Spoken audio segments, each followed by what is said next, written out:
الحمد للہ رب العالمین والصلاة والسلام علی رسولہ النبی الکریم اما بعد اعوذ باللہ من الشیطان الرجیم بسم اللہ الرحمن الرحیم ما اصابکم من مصیبت فبما کسبت ایدیکم ویعفو عن کثیر۔ آج کے اس درس میں اللہ تعالیٰ کا یہ فرمان کہ اے لوگو، جو بھی مصیبتیں تمہارے پاس آتی ہیں، جو بھی آزمائشیں تمہارے پاس آتی ہیں، یہ سب کے سب تمہارے ہی ہاتھوں کی کمائی ہوتی ہے، تمہارے ہی ہاتھوں کی کرتوت ہوتی ہے۔ وَيَعْفُو عَنْ كَثِيرٍ، اور ویسے تو تم سے سرزد ہونے والے بے شمار گناہوں کو اللہ تعالیٰ معاف کر دیتا ہے۔ اس آیت کریمہ میں اللہ رب العالمین نے انسانوں پہ ہونے والی مصیبتوں کا یا آزمائشوں کا جس طرح سے اللہ تعالیٰ نے ان کے اوپر یہ آزمائشیں ڈالتا ہے، اس کا سبب بتلایا ہے کہ یہ صرف انسانوں ہی کے ہاتھوں کے کرتوت ہوتے ہیں۔ آئیے نبی صلی اللہ علیہ وسلم کی ایک حدیث، جسے ابن ماجہ میں وہ حدیث ہے، راوی حضرت عبداللہ بن عمر رضی اللہ عنہ ہیں، اس حدیث سے اس آیت کا ہم تقابل کریں کہ نبی صلی اللہ علیہ وسلم نے اس آیت کی کتنی بہترین تفسیر بتائی ہے۔ قوموں کی ہلاکت، قوموں کی ذلت و رسوائی کا سبب کیا کیا چیزیں بنتی ہیں، اس حدیث میں نبی صلی اللہ علیہ وسلم نے بتلایا۔ آئیے حدیث دیکھتے ہیں۔ حدیث اس طرح ہے، وعن ابن عمر رضی اللہ عنہما ان النبی صلی اللہ علیہ وسلم اقبل علینا، کہ ایک مرتبہ نبی صلی اللہ علیہ وسلم ہمارے طرف متوجہ ہوئے اور فقال، آپ صلی اللہ علیہ وسلم نے فرمایا، یا معشر المہاجرین، یعنی یہ خطاب نبی صلی اللہ علیہ وسلم نے کس سے کی؟ مہاجروں سے۔ مہاجر کون ہیں؟ جنہوں نے دین اسلام کے خاطر، اللہ اور اس کے رسول کی خوشنودی حاصل کرنے کے خاطر اپنا مال و دولت، گھر بار، کھیتی باڑی، تجارت، ساری چیزوں کو چھوڑ کر کے اسلام کو بچا کر یا اسلام کو اپنے دل میں سجا کر نبی صلی اللہ علیہ وسلم کے پاس مدینہ ہجرت کر گئے۔ ان مہاجروں نبی صلی اللہ علیہ وسلم خطاب فرما رہا ہے، اور ہجرت کی نیکی کتنی بڑی ہے ہم اندازہ لگائیں۔ تو نبی صلی اللہ علیہ وسلم نے مہاجروں سے کہا کہ اے مہاجرین کی جماعت، خمس اذا ابتلیتم بہن، کہ 5 خصلتیں ہیں یا 5 گناہیں ہیں یا 5 چیزیں ہیں، جب تم ان میں مبتلا ہو جاؤ گے۔ اس کے بعد نبی صلی اللہ علیہ وسلم نے فرمایا، اعوذ باللہ ان تدرکہن، میں اللہ کی پناہ چاہتا ہوں کہ تم ان میں مبتلا ہو، میں اللہ کی پناہ چاہتا ہوں کہ تم ان میں مبتلا ہو۔ اور اس کے بعد 5 چیزوں میں سے پہلی چیز نبی صلی اللہ علیہ وسلم نے یہ بتلایا، لم تظہر الفاحشۃ فی قوم قط حتی یعلنوا بها الا فشا فیہم الطاعون والاوجاع التي لم تکن مضت فی اسلافہم الذین مضوا۔ پہلی چیز یہ بتلایا کہ جب کسی قوم میں فحش اعلانیہ طور پر کی جانے لگے، فحش کیا ہے؟ فحش کہتے ہیں فسق و فجور ہے، زناکاری، اسی طریقے سے طوائفوں کے اڈوں پہ جانا اور بدکاری کرنا، گرل فرینڈ بنانا یا اس سے خصوصی تعلق قائم کرنا، اور ٹی وی وغیرہ پر فحش اور بے معنی پروگرام دیکھنا، یہ سب ساری کی ساری باتیں فحش کے دائرے میں آتی ہیں۔ اور یعلن بہا کا یہ مطلب ہے کہ آدمی ان گناہوں کو کرے تو ان گناہ کو کرنے سے وہ گناہ ان چیزوں کو نہ سمجھے، ایسا کرے کہ اسے کوئی احساس نہ ہو، گناہ کا تصور اس کے دل میں نہ جاگے، اور یہ سارے گناہ کو بآسانی کر گزرے۔ جب کوئی قوم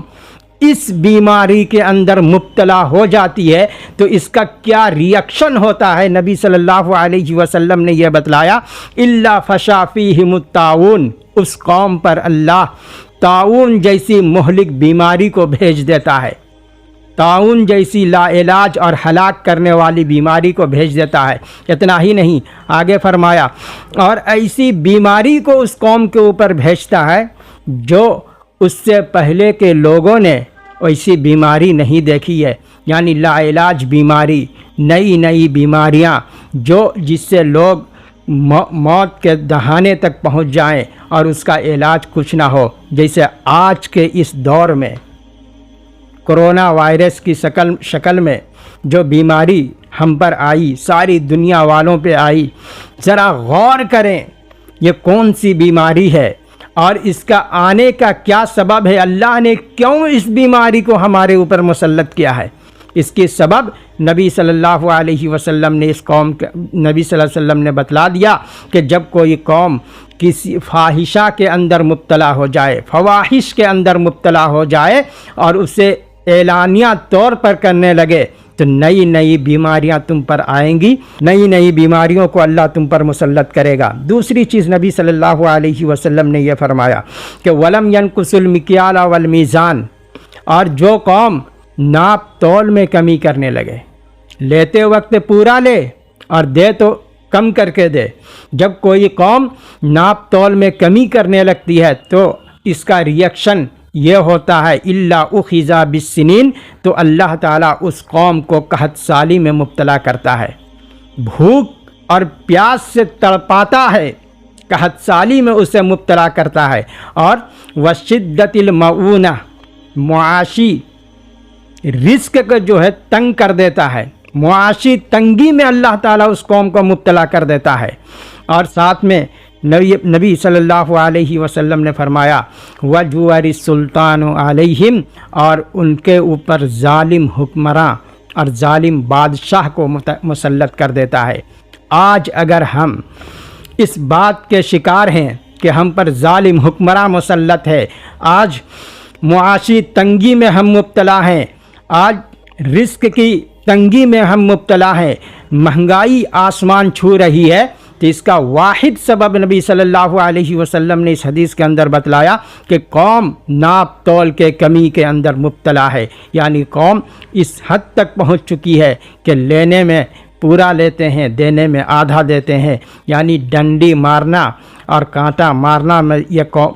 میں یہ قوم مبتلا ہو چکی ہے۔ اس کے بعد تیسری چیز نبی صلی اللہ علیہ وسلم نے یہ فرمایا وَلَمْ يَمْنَعُوا زَكَاةَ أَمْوَالِهِمْ، لوگ جب اپنے مالوں کی زکوٰۃ ادا نہیں کرتے، دو باتیں ہیں، ایک بات تو یہ کہ سرے سے زکوٰۃ ہی نہیں دے، مال کی اتنی محبت کہ وہ زکوٰۃ ہی نہیں نکالتے، اور ایک وہ بھی ہے جو زکوٰۃ تو نکالتے ہیں مگر ویسا نہیں جیسے نکالنے کا حکم ہے، یعنی 2.5% پورا ناپ کر کے، 2.5% پورا گن کر کے اسے نہیں نکالتے، دونوں برابر ہیں۔ اللہ نے کہ نبی صلی اللہ علیہ وسلم نے فرمایا کہ جب کوئی قوم اس کے اندر مبتلا ہو جاتی ہے تو اللہ تعالیٰ آسمان سے بارش روک لیتا ہے، اس قوم کو قحط سالی میں مبتلا کر دیتا ہے۔ اور فرمایا اگر جانور نہ ہوتے، بہائم نہ ہوتے تو اللہ آسمان سے ایک قطرہ بھی بارش نازل نہیں کرتا۔ چوتھی چیز نبی صلی اللہ علیہ وسلم نے یہ فرمایا وَلَمْ يَنْقُضُوا عَهْدَ اللَّهِ وَعَهْدَ رَسُولِهِ، اور جب لوگ اللہ اور اس کے رسول کے وعدوں کو توڑتے ہیں، یعنی اپنے آپ کو مسلمان کہتے ہیں، لا الہ الا اللہ پڑھنے والے ہیں، لیکن اللہ کے جو عہد ہے، اللہ کا جو عہد ہے اس عہد کو وہ توڑتے ہیں، یعنی قرآن کے مطابق وہ نہیں چلتے، اللہ کے حکم کے مطابق وہ نہیں چلتے، نبی صلی اللہ علیہ وسلم کی رسالت کا تو اقرار کرتے ہیں مگر آپ کے فرامین کے مطابق نہیں چلتے۔ جب قوم اللہ اور اس کے رسول کی نافرمانی پہ اتر آتی ہے تو اللہ تعالیٰ اس قوم کے اوپر الا سلط اللہ علیہم عدوا من انفسہم، اللہ تعالیٰ اس قوم پر ایسے دشمن کو اس کے اوپر مسلط کر دیتا ہے جو اس کے علاوہ میں سے ہوتا ہے، یعنی مسلمانوں میں سے نہیں ہوتا ہے، غیر مسلمانوں میں سے ہوتا ہے۔ جیسا کہ آج اللہ تعالیٰ ہم پر ایسا دشمن مسلط اسرائیل کی شکل میں اور پھر نہ جانے کس کی شکل میں اللہ تعالیٰ مسلمانوں کے اوپر مسلط کر دی ہے۔ وجہ کیا ہے؟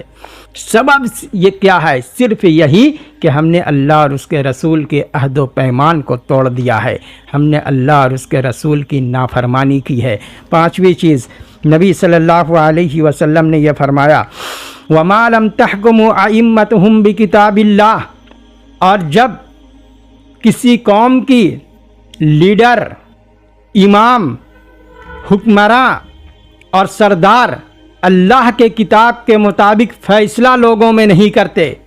بلکہ فیصلوں میں منمانی کرتے ہیں یا اللہ کے فیصلے کو چھپا لیتے ہیں، نبی کے فیصلے کو چھپا لیتے ہیں اور منمانی و فیصلہ کرنے لگتے ہیں۔ وَمَا لَمْ يَتَخَيَّرُوا بِمَا أَنزَلَ اللَّهُ، اور اللہ نے جو چیز نازل کی ہے اس میں وہ اس کو اپنے اوپر اختیار نہیں کرتے ہیں تو اللہ رب العالمین نے فرمایا إِلَّا جَعَلَ اللَّهُ بَعْثَهُمْ بَيْنَهُمْ، کہ اللہ تعالیٰ ان کے درمیان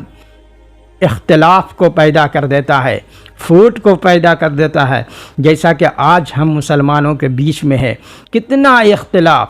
کس قدر مسلمانوں کے اندر پھوٹ ہے، اس کی وجہ کیا ہے، سبب کیا ہے کہ ہم اللہ اور اس کے رسول کے حکم کے مطابق فیصلہ لوگوں کے درمیان نہیں کرتے۔ یہ حدیث اس بات کو بتلا رہی ہے کہ جو بھی مصیبتیں آج ہم پر آئی ہوئی ہیں ان تمام مصیبتوں کا حقدار صرف ہم ہی ہے اور ہماری ہی وجہ سے یہ آئی ہے۔ اسی کو اللہ رب العالمین نے فرمایا وما اصابکم من مصیبت فبما کسبت ایدیکم، کہ لوگوں جو بھی مصیبتیں تم پر نازل ہوتی ہیں یہ سب کے سب تمہارے ہی ہاتھوں کے کرتوت ہوتے ہیں۔ ہمیں ان تمام چیزوں سے جسے نبی صلی اللہ علیہ وسلم نے ہلاکت کا یا پھر ہمیں اپنی ذلت و خواری کا جو سبب